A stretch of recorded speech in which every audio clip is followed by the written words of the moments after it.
My guest today is leadership coach Chuck Wisner, who has spent 25 years as a trusted advisor to senior leaders and their teams in high-profile companies, including Google, Ford, Tesla, Toyota, General Motors, and Chrysler Motor Company. In today's episode, we talk about his book, The Art of Conscious Conversations, Transforming How We Talk, Listen, and Interact, which gives you practical tools for navigating any conversation humbly, compassionately, and effectively for better conversations and better relationships. Welcome to Lifeology. Thank you. Great to be here. I'm excited about this. When I was reading your information there, it seems like you've worked with a lot of car dealerships, or not dealerships, but car manufacturers. How did you get connected with all of them? Well, when I changed careers at a young age of 40, I was an architect in Boston, and that's a story in itself. But when I changed careers, I connected with Peter Senge and Fred Kaufman at an MIT transformational learning program that multiple companies in the U.S. were part of. And Chrysler and GM were part of that. So I sort of cut my teeth early on 30 years ago with that. And that gave me some connections in those worlds. Wow. What have you noticed that's maybe specifically different in that industry than other industries? Maybe different and the same. Stress. That's fair. I mean, they move really fast. And I think what most people don't realize is how it's so complicated to build a car with all the safety restrictions and all. I mean, it's just really complex. Sometimes I think it's either, I'm working with some folks now at Ford, and sometimes I think it's harder to create a really great vehicle than it is to ship a rocket to the moon. Oh, that's funny. I mean, that's a really good point as far as, the whole assembly line aspect from Ford when it was first created. But yeah, all the nuances, every little nut and bolt, I mean, all that has to be regulated in such a way. I can't even imagine how complex that would be. And then there's the design, the engineers, the production people. I mean, that whole thing can get pretty messy. So, and every decision matters money-wise. Oh, that's true. Yeah. And I'm sure many different organizations or industries rather are really complex as well, but I hadn't really thought about it to the level that we're discussing this as far as every little piece, but then also there's the business aspect, there's the safety aspect, there's the economical aspect, there's the look aspect. I mean, there's so many different things that have to be really analyzed to create a healthy, productive, quality product. And early on when I was working with GM many years ago, it really was a problem of getting those different groups, those different functions to work together, and not to be so siloed and say, engineering or design wanted something, but then design wanted something, the engineers said no, we can't do it, or the finance said no, it's too expensive, and instead of shooting darts at each other, how do they work together?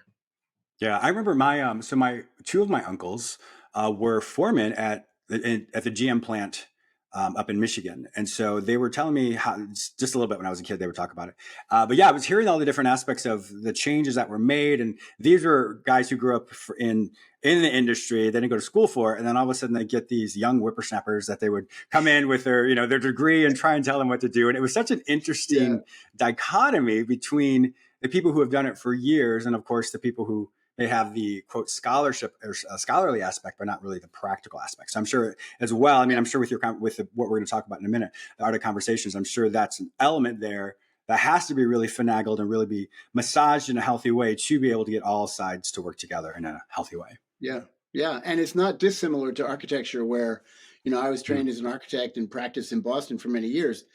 And then you're working with contractors that they use their hands. They know how things come together. Sure. And the ideal is for those things to integrate and get the best solution, but often it's not integrated. There's a lot of battles. I'm sure. Well, let's transition into your book, The Art of Conscious Conversations, Transforming How We Talk, Listen, and Interact. With everything that you were doing, how did you even come up with the concept of this book?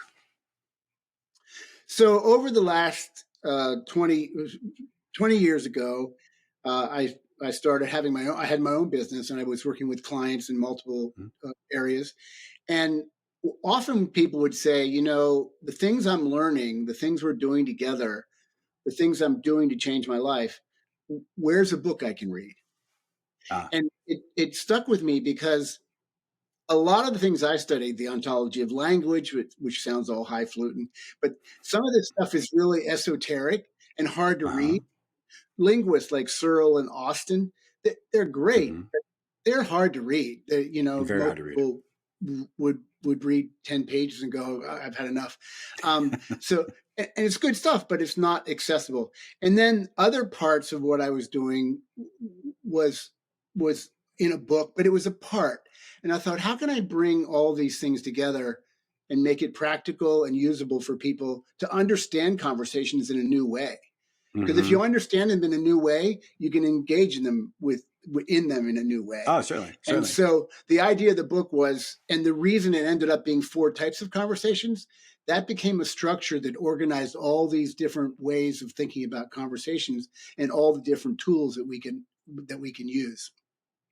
Now, when it comes to conversations in general, is that be from anyone from a toddler to a parent, from colleagues? Is that really the concepts we're looking at as far as any type of conversation between 2 individuals?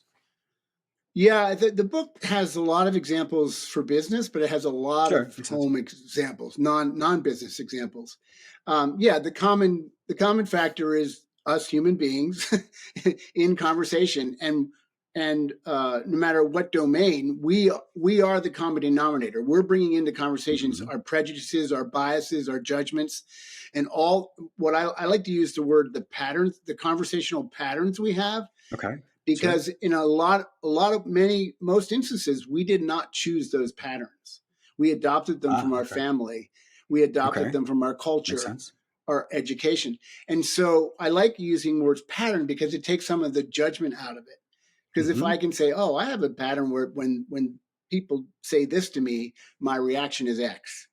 And Mm. if I really get down on myself on that reaction versus go, wow, that's interesting pattern. Where in the heck did that come from? Yeah. And then I can take it apart a little bit and go, oh Mm-hmm. yeah, I got that from my dad. Yeah.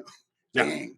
Well, a lot of times people don't realize this, but habits actually are created as little as 66 times on average to create a habit. So if I'm interacting with someone over and over, and all of a sudden I'm creating the same dynamic, well, then all of a sudden that's going to be who I am. That becomes what I embody. If I'm more sarcastic with somebody, then all of a sudden I'm going to be sarcastic, and that's going to trickle over to other people, which will then influence them as well. And then all of a sudden my sphere is going to be a lot more sarcastic, or vice versa. I'm influenced by something else. If someone's more humorous, then I'm going to be more humorous. And so it's so interesting because I don't think people realize how much influence we have in a conversation, either it's through our voice or through our nonverbals. But there's a lot of power there that a lot of people just don't realize is always present. That's right. Yeah. And there's also the notion of our bodies don't lie. So we often have a big private conversation, that's internal. And we think we're disguising it, but our eyes or our tense body or our body language is broadcasting that I'm thinking this guy is full of shit, excuse my language. Exactly. Right? I always in psychology, we kind of talk about the iceberg effect. What you see in an iceberg is really only 10% of really what's going on, or really what's happening in the iceberg. So if I come to a conversation with 100% of who I am, really only 10% is that didactic or that conversation between 2 people. The rest of it is going to be what I see maybe as patterns maybe I've had with you before, or things I'm like, this person, he's done this before, this probably is going to happen next. So there's that. And then the really, really base foundational piece is our own family systems of how we grew up that influences, just like you said, that creates that pattern.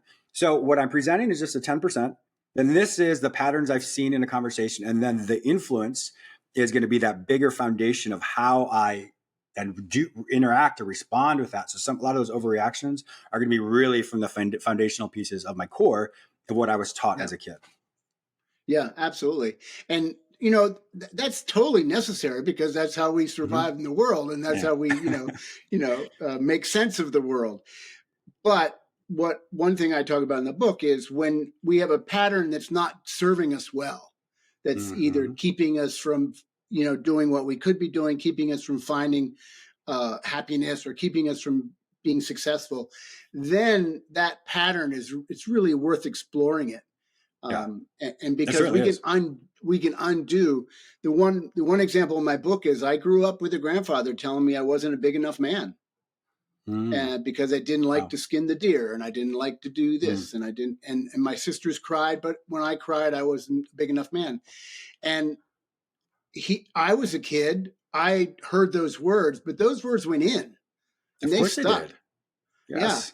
And it wasn't until 20 years later or 25 years later that I go, wait a minute, that story is not true. That's right. Right. That I Yeah. was able to, I was able to bust that story. But, Yes. it takes some work, and it takes some self-reflection.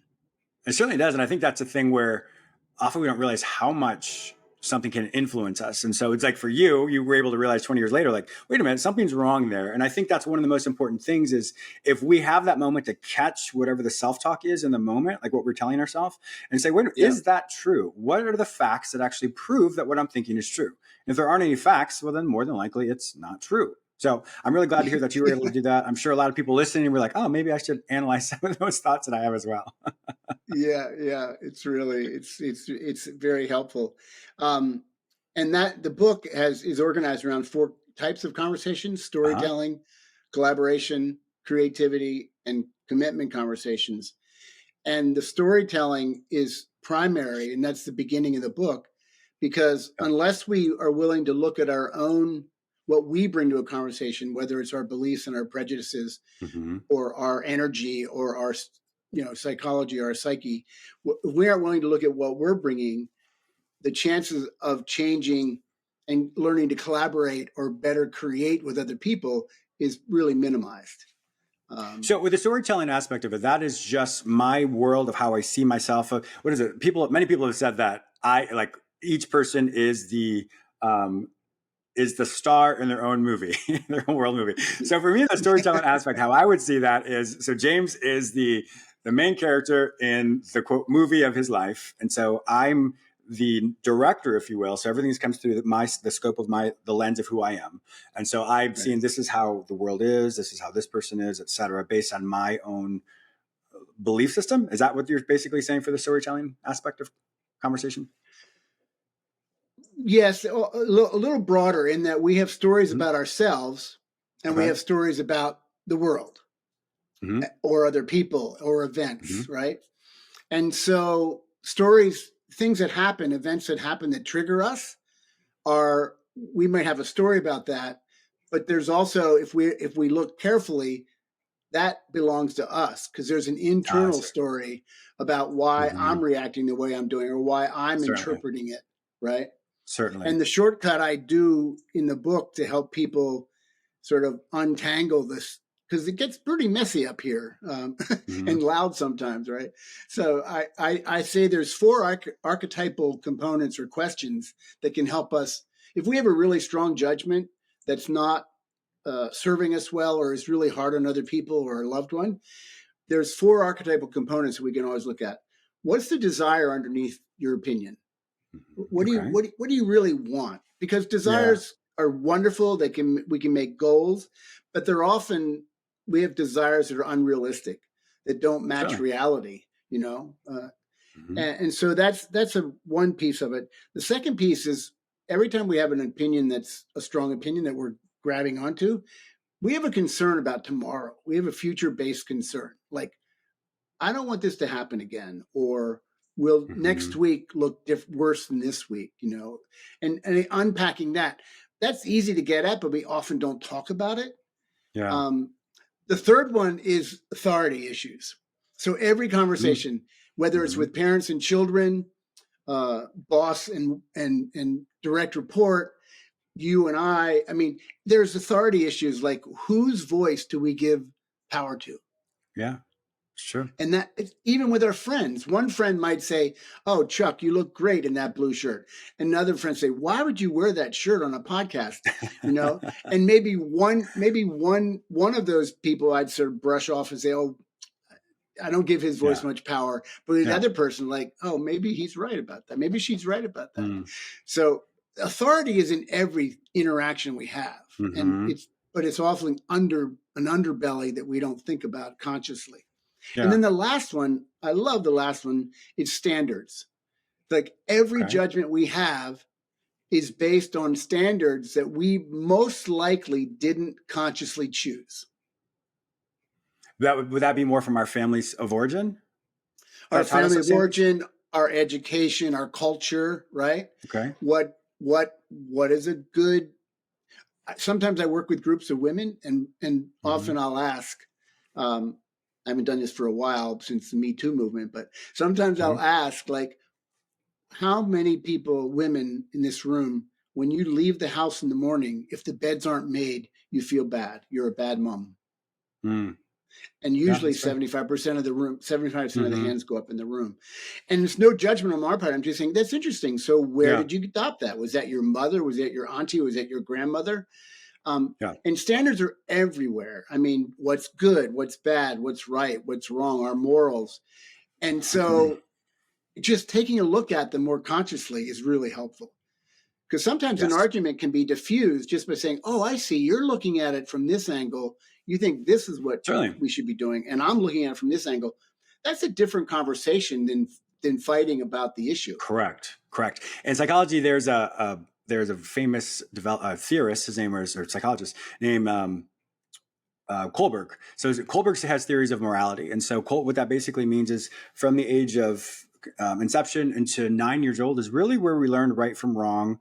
That's where we get a lot of our political beliefs, a lot of our religious beliefs. And so that's something where we are taught something based from our family system. So you can maybe look at people in the US who are maybe in rural America, and then you have maybe people that are more in the metropolitan area, and they're both American, but all of a sudden their morality and things are going to be slightly different. And that's, I think, where you're really talking about the standards is up to 9 years old and maybe a little bit older, depends on the influence that the family has. But that's what really teaches them. So that's where I'm sure you'll find a lot of people who would have some of those beliefs, because if their family is more the traditional aspect of perhaps the mother staying home, et cetera, then they're going to see that, if I'm not leading up to being the best version of that, then all of a sudden there may be something wrong with me.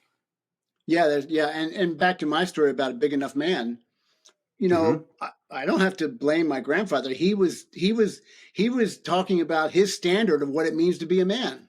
A man should be able to do this. Exactly. A man shouldn't cry. A man should do this. Well, when I became an adult, I said, wait a minute, I don't have the same standard here. Yeah, exactly, which is good. Freedom. Yes. We're flying through this interview. We only have about 6 more minutes. So let's jump into the second one, because as you know, there are 4 of them. And once we wrap up this interview, then we'll definitely give all the information where they can find the book. But let's jump into the second version of the conversation. So the second one is the collaborative conversation. And as a musician, one of my favorite analogies is playing jazz music as a drummer or a pianist, because that really isn't about being a soloist. It's about really listening to everybody and getting things, coordinated and connected. So the collaborative conversation is really about the art of advocacy and inquiry. How do we advocate our position, and how do we inquire into other people's positions? Unfortunately, we are not trained to be good advocates, and we are not trained to be good question makers or askers, right? And so often, if we go back to storytelling, if I go into a meeting or I go into a conversation with friends or business, often we enter with our position like a closed fist. Okay. And if I come into that meeting, you come into that meeting, another person comes into that meeting. Now we're all there. Well, here's what we should do. Here's what we should do. Authority comes in, because then the person with the most stripes might say what they think, and that shuts down the conversation. So that notion of our inability to advocate well and to inquire well is really the key to making a successful collaboration conversation. And the analogy I like is there's a fist, but if I'm humble enough or vulnerable enough to say, here's my thinking under my position, here are my concerns, here's what my goal here's what my desires are. By the way, I know I'm not the boss, but I have an opinion, authority issues, right? And here are the standards. Here's how I'm measuring what success looks like. If I can open my hand and reveal my thinking, it actually invites other people to do that, because vulnerability is somewhat contagious. So the collaborative conversation is really about what I call open advocacy and open inquiry. And the inquiry piece is tough because we are not trained to ask good questions. We're Yeah. trained to ask questions that prove our point and prove the other person wrong. Just prove right? it. Yeah. Uh-huh. Yeah. Yeah, certainly. So Well, it's that dance. yes. And I like how you're differentiating between what I come to with a meeting or with a closed fist versus that collaborative aspect of how can we work as a team? Because in a collective state, there's so much more growth that can come from it because there's more there are more minds, if you will, that can come together and create a wonderful response or wonderful answer, as opposed to the everyone's so adversarial. Because as we know, that's not effective at all. Right. And I've worked with many leaders that aren't aware of the power of their voice. Like they have an opinion about something, a strong opinion, and as soon as they say that, the other people defer. And what happens is in the leadership, it shuts things down. Then what happens is that leader is not getting the benefit of other perspectives. Yeah, I interviewed Mitzi Perdue, who is the wife of the late Frank Perdue, the chicken guy, and she was telling me about one thing that Frank would always do is he would allow everyone in his meetings to be able to say whatever they want. I guess now I guess the CEO. It wasn't the CEO at the time before Frank passed, but they would get into these shouting matches and just be so angry in the boardroom. But then once it was done, they would laugh and laugh about this and go on. But Frank's voice was so. He allowed his voice not to be so loud that everyone did what he said. And so I think it was a really good culture in that Purdue system as far as how to be able to have your voice and know that there's no quote consequences for that. And that's where I think one reason why the Purdue did so well as well. That's a great example. Yeah. Because just the leader often has to give people permission to feel safe. Like, it's just my opinion, but I need to hear from you. Or don't tell your opinion until you hear from other people. Right. So it's a dance there that you have to be aware of. Yeah. Well, I think it also is if you are a leader, it's important to know that is this an actual meeting or is this more you're just coming in to tell what you want them to do? So I think the motivation for what the type of meeting it is, if it's a collaboration or collaborative aspect like we're talking about, or if it's a person just coming, trickling down, like this is what we're going to do, there's a huge difference, I think, with that as well. Yeah. And to that point, the storytelling conversation, the collaborative, the next one is creative. And then the last one is commitment, which is making decisions. What are we going to agree to do? Right. What's interesting is I've noticed, and I call it the conversational bypass, where we love telling our stories. The leader might tell their story, might voice their opinion, right? A few things get, talked about. And then someone in the room or the leader says, okay, what are we going to do? And they skip right to the commitment conversation. What action are we going to take? And the two conversations that are the juiciest, collaboration and creativity, get totally bypassed. Oh, I really appreciate how you broke that down because it's logical. It makes sense with what you're saying. Yeah, I think that's really, really well done. In the book here, we'll have to wrap up in a second, but in the book here, are there specific, it sounds like you have examples, but are there techniques as well for how people to be collaborative and how to be creative in those conversations too? Yeah. So each chapter, the 4 conversations are 4 parts of the book. And then there are 3 or 4 chapters of each part. And at the end of each chapter, I had practices. Excellent. Okay. Well, wonderful. I look forward to helping promote this as well. Chuck Wisner, if my viewers and listeners want to find out more information, let me say that again. Chuck Wisner, if my viewers and listeners want to find out more information about you and to purchase your book, The Art of Conscious Conversations, Transforming How We Talk, Listen, and Interact, where will they find all this information online? So my website is chuckwisner.com. And I'm on LinkedIn, Chuck_Wisner. I'm on Instagram. I try to post helpful things on Instagram, Chuck_Wisner, and also Facebook. Awesome. And if you go to my website, you can sign up to get a free PDF of the introduction. Oh, perfect. Okay. Well, my viewers and listeners also know that if I can't find this information any other place, simply go to the show notes at jamesmillerlifeology.com, and I'll connect you with Chuck Wisner and the Art of Conscious Conversation, Transforming How We Talk, Listen, and Interact. Thank you so much for being a great guest today. Thank you very much.